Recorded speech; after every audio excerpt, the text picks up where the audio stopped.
make you a hero. Word to ground zero. The devil crept into heaven. God overslept on the 7th. The new world order was born on September 11th.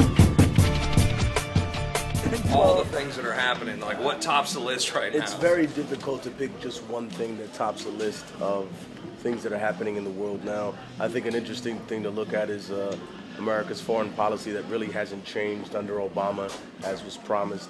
In fact, I think being that the Republicans in the 2012 race are focusing so much on the economy, it's kind of an unspoken truth that Obama is a war president. He's not someone who came in here and shut down Guantanamo Bay like he said he was going to. I think one other interesting thing is the continued sort of push and pull between Republicans and Democrats for show about what they're going to do about the Wall Street situation. Occupy Wall Street has definitely had its impact on the process, but I think it's going to take a little bit more than just them. They're going to need to push through specific policy or to pressure individuals who are in power enough to make a decision. So I think between that internal struggle and the outward foreign policy issues, there's definitely plenty to worry about or concern yourself with if you look at the global field. I've been visiting as many occupiers as I possibly can on the road for this martyr tour, and I think one of the things that's most striking to me is how even though they're trying to work more and more cohesively on a strategy that's encompassing of the entire movement, it's incredibly important that they not lose sight of the fact that they do have internal problems within just that area, that they have problems that just fit that specific county or region which they should deal with. And I think that's very important, and I see them continuously doing that, whether it's homelessness, drug abuse, things that may not be solely relegated to where they're from, but that they have to deal with on a local level and not just a federal, quote-unquote, war on drugs, blanket on everything. You know, it's very personable. You know, when people get help there, they're getting from someone whose first name they know. When they're talking about these horrible issues of homelessness or homeless families, these are people that have also lost their home. They're talking to people who can identify with their struggle, not some government agency that's faceless and really lives in a dimension without compassion.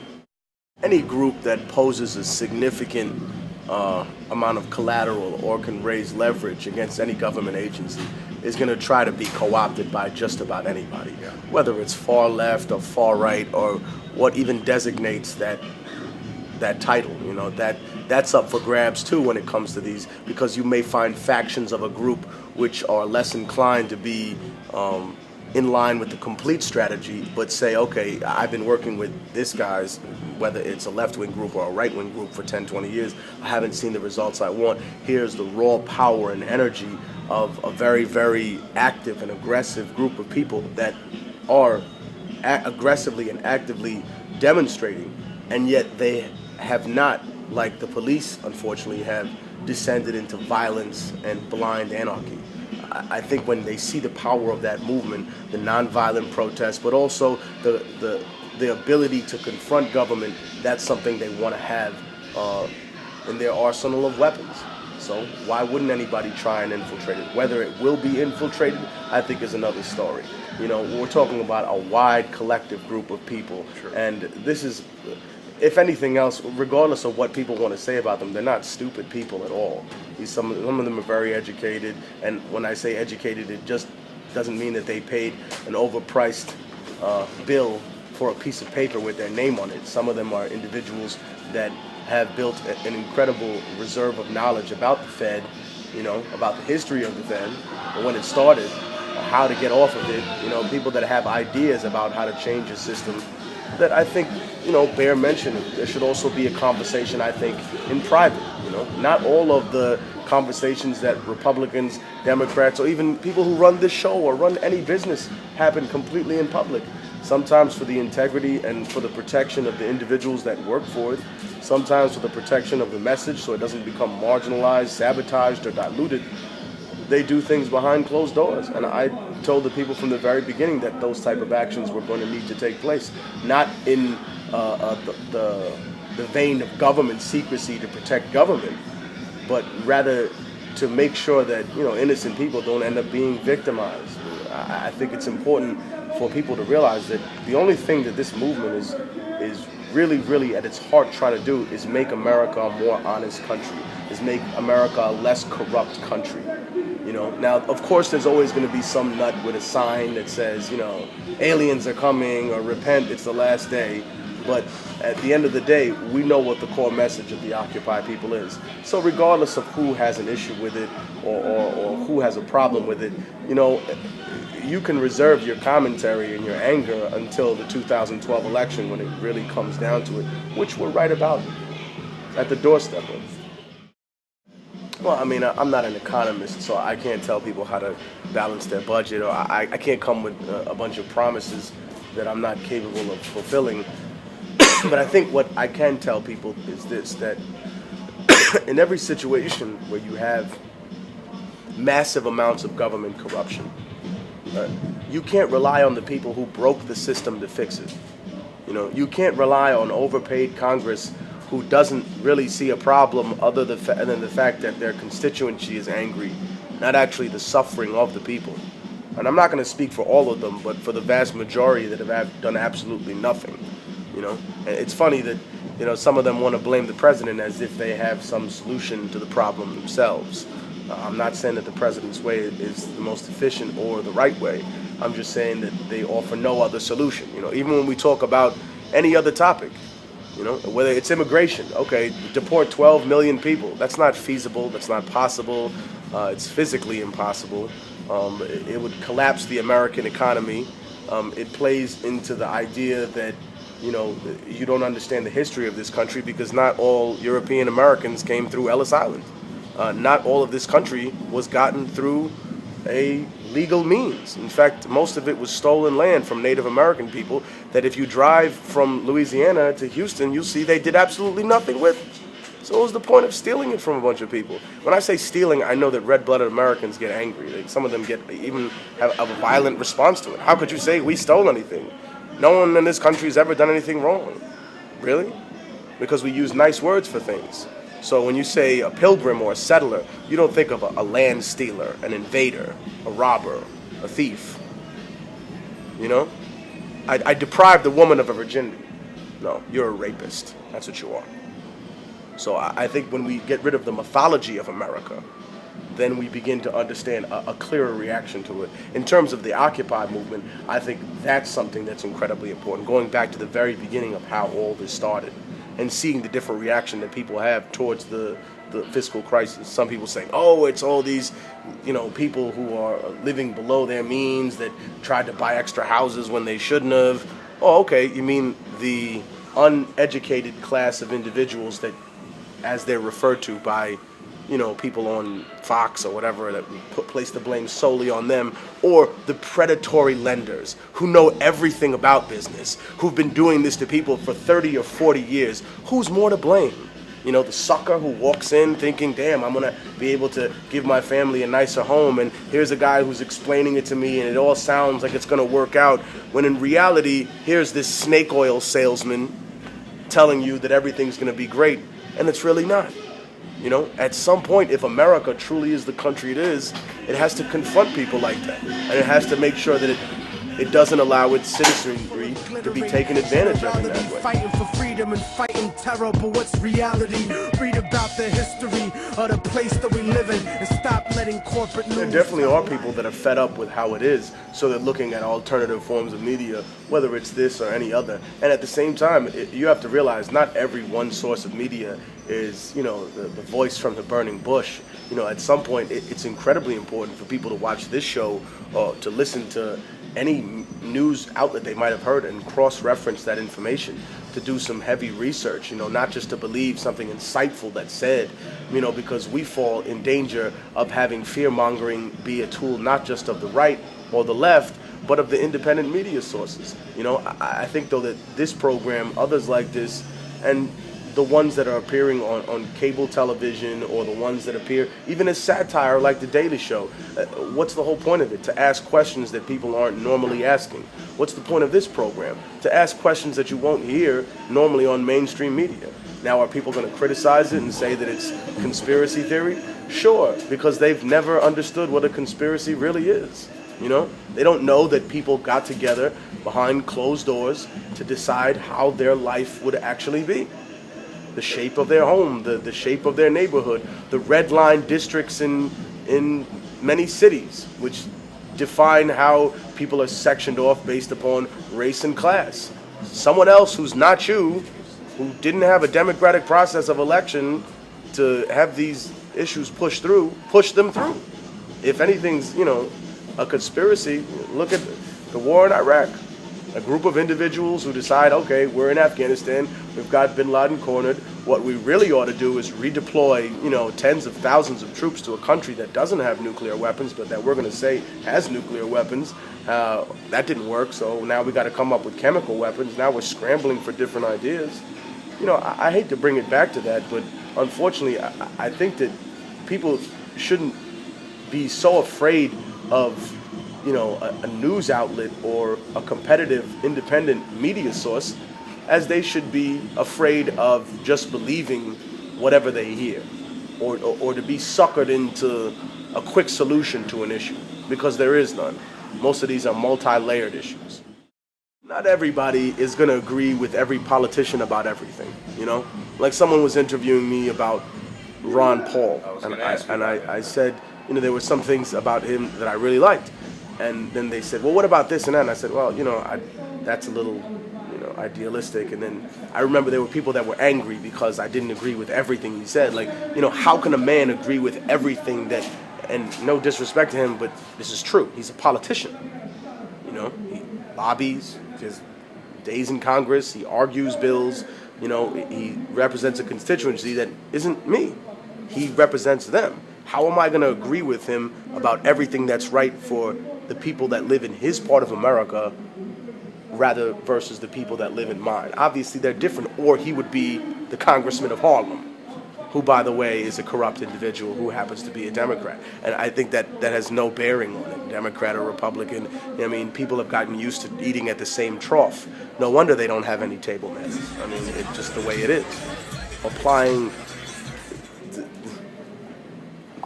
our vision of how the world would be on other people is absurd, What if someone were to do that to us and come in here and say, like I explain to people when they're a little confused about the Black or Latino experience in America or in the hemisphere. I said, imagine if someone really did invade the Middle East, not this thing that we did where we send a proxy in to fight against other people, or the Bush way where we take a few countries over, but really hardcore, old school, from antiquity invasion. The rape of women, the decimation of children, the destruction of religion, the destruction of a people's culture, to convince them that the Quran is a fraud, to convince them that the Prophet Muhammad never existed, that he's not a real figure in history, right? Imagine someone doing that to America, coming here, convincing everybody, Jesus Christ is a myth. The Bible is a fairy tale. You're all going to worship a different God, the one that I designate. You're also going to give your children to me. Everything about you that made you an American is going to disappear. Congratulations, you've just discovered the Black and Latino experience for 400 years. That is the transfer of power. But that's not all of our history. That's not who we are as a people. That's unfortunately a small period of time within our history. Now, drawing from that example, you can apply it to a much larger scale to show people, listen, if we're suffering here in this particular point in America, that doesn't mean that we have to stay in that position forever. There is an amount of organizing that we're capable of doing. There are actions that can be taken.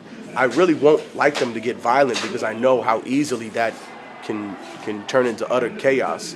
But I'm telling you right now that if anything isn't done, then maybe that is the government's strategy, to push people towards absolute breaking point status and then clamp down on them violently. which is what a lot of people feel like is going on. If you see the Occupy protest, it's a blueprint for what people are worried about who concern themselves with that. The city, the state, the police in Oakland or in New York, goading the protesters, pepper spraying women. At some point, people were going to break, and yet they haven't. If you're going to call them violent protesters, I think it falls into a contradiction when you have 20 to 25,000 people in a mob in downtown New York. Hey, if we wanted to rip the city apart, we could have right then and there. We didn't tear the city up. Why? Because we love the city. We didn't ruin America. Why? Because we love America. Obviously, a lot more than the people who claim that they do simply because they wave a flag. We want to make the country a more efficient place, a better place. We want people to invest in America, and I think one of the greatest failures of American capitalism was just in investing in systems and institutions. Those are great, but they have to also be matched with investing in people. Huge bailout for institutions and banks, none for people. We give grants to universities. We need more grants for students that want to stay here. I think more than the message of materialism, what you're speaking about is the braggadocio attitude of hip-hop. I think the message of materialism is one aspect of that. To say that I'm better than you, I can say it in many ways. I can beat you in a fight. I'm stronger than you. I'm bigger. I have more people on the street. I got more guns. I have prettier women. This has always been kind of a back and forth, kind of teasing, almost a vaudeville, but also taken very seriously in the streets when people put their reputation up on the line. But I think having more money was something that came to the forefront as a part of the corporate involvement in hip-hop, and therefore them wanting to use that to be the ultimate trump card, to say, okay, who's got more skills? That's great. I'm glad that you can rap better than me, but I've got more money than you, so I'm better than you. Or technically you can freestyle better than me, but my video's on MTV and yours isn't, so I must be better than you. You know what I mean? It plays in every aspect of life. Think about it. Imagine if I'm a college professor, emeritus, Harvard. I have wonderful ideas about the economy. They just so happen to help my friends that are themselves working at Goldman Sachs or somewhere else. You're a f***ing camera dude working for a show. But you know what? You've spent the last 20 years, excuse my language, researching, digging through books, reading the history of America, reading the history of the economic collapses that have occurred throughout civilizations through the passage of time. And you've amassed an incredible amount of knowledge, and you present that. Simply because I have more letters behind my name and I work for some fancy institution, people are going to believe me, and they'll go so far as to ridicule you, which is what happens in hip-hop. Doesn't matter how dope people are. Doesn't matter if they're incredibly skilled. I got more money than you, so I win. If that's not a corporate, I said so, I told you so, I don't know what is. So I link it directly to that. Why? Because a corporation that makes $14 billion a year, profit, mind you, I think you all out there know the difference between gross and net.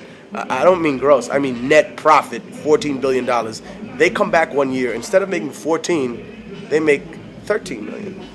That company's looked at as a failure. Failure? You just made $13 billion in a year. How are you a failure? Because you're not growing, because you're not expanding, because you're not buying people, because you're not taking more, because you're not more aggressive, because you're not living up to being the virus that we all thought you could be.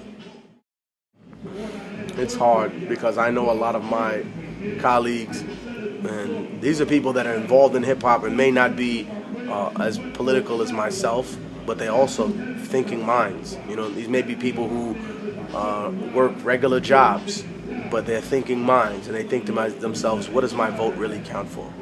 And I say to them that they should start with a local election and look at the numbers. Those numbers are decided by hundreds, and in some cases decided by tens, and in some cases decided by single-digit numbers.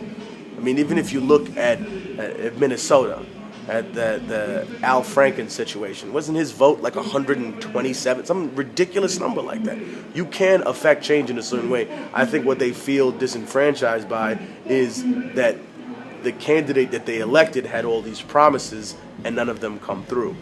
That, in essence, makes them feel more frustrated than anything else. But I don't think they should stop voting for it. I think, though, there should be severe campaign reform. And when I say severe, I mean like, we're talking limitations to who can, come up with billions and billions of dollars from other people, the amount of debates that need to happen, the airtime that we afford individuals, the honest answers that we demand from people instead of allowing them to just glance off. I remember when, even though he's not necessarily known as the world's most moral man, but I remember when John Edwards challenged President Cheney in a debate very late. I thought he should have come out much earlier with this, about him voting against Martin Luther King Jr.'s birthday and all these other things that kind of exposed the weak underbelly of the right's issues with race. Not to say the left doesn't have them, because we all heard Harry Reid's comments about Obama being a quote-unquote well-spoken Negro. But, I mean, it definitely does expose the right's more difficult way of covering that up and saying, all right, well, why didn't you? When he says, I believe my record speaks for itself, there was almost like, okay, well, we'll accept that. And at some point, we don't need to accept that. At some point, the voting audience has to say, no, I don't know that your record stands for itself, because I don't know what you're saying anymore. You claim that there's still a presence of Al-Qaeda in Iraq. Dude, we've gone over this, How many hearts do you need to have in your chest before you come up with the right answer? At some point, you just need to be honest with the American public and admit that you made a mistake. That's also another issue. They don't see accountability, so they feel uninspired to get behind a candidate. When someone comes out and said, no, this was my fault, I did this, Katrina, Bush, no accountability. I'm sorry, I should have done more. I thought it was all in Brownie's hands. He was doing a heck of a job. Well, he wasn't doing a heck of a job. He wasn't doing any job. And as a result, American citizens, I know there are some people watching this that, they would probably be less affected if they weren't American citizens. But I as a person that believes in God and really feels the pain of innocent people, it doesn't matter if they were citizens or not. They were people who were dying because of the negligence and the corruption in the American system. When you have an Arabian horse racer put in charge of FEMA, when people see that happen, when they see that cronyism, that's when they get uninspired. I would just tell them that if they don't vote, they're going to see more of the same. The martyr doesn't come from the idea of needing to die for revolution. It comes from the idea of needing to live for revolution. In the martyr's perception in, for example, pedagogy of the oppressed is that the revolutionary must become the martyr because there are parts of him that must die. The selfishness, the ego. This is a process of death. It's not like just one day he wakes up like, oh, now I don't have any issues. I can look past race and sexual orientation and class and get to the core problems that people have and how they need to be addressed. That's a process. That's a process that I've taken years and years to address. Updating my music, updating my flow, updating my skills, updating the way my message gets across to people. So I would say it's more based upon that, not the necessity to give your life in terms of killing yourself or destroying yourself, but of giving your life by dedicating yourself, by working hard, and maybe not in a conventional way. Maybe you are a revolutionary lawyer, a revolutionary doctor, an independent journalist. Maybe you offer healthcare to people in the hood. Maybe you do take pro bono cases. Maybe you're a psychologist that deals with underprivileged children that are the victims of abuse. I don't know. You can't save everybody, but you can save someone. The new world order was born on September 11th. And you can't fathom the truth, so you don't hear me. You think Illuminati's just a fucking conspiracy theory?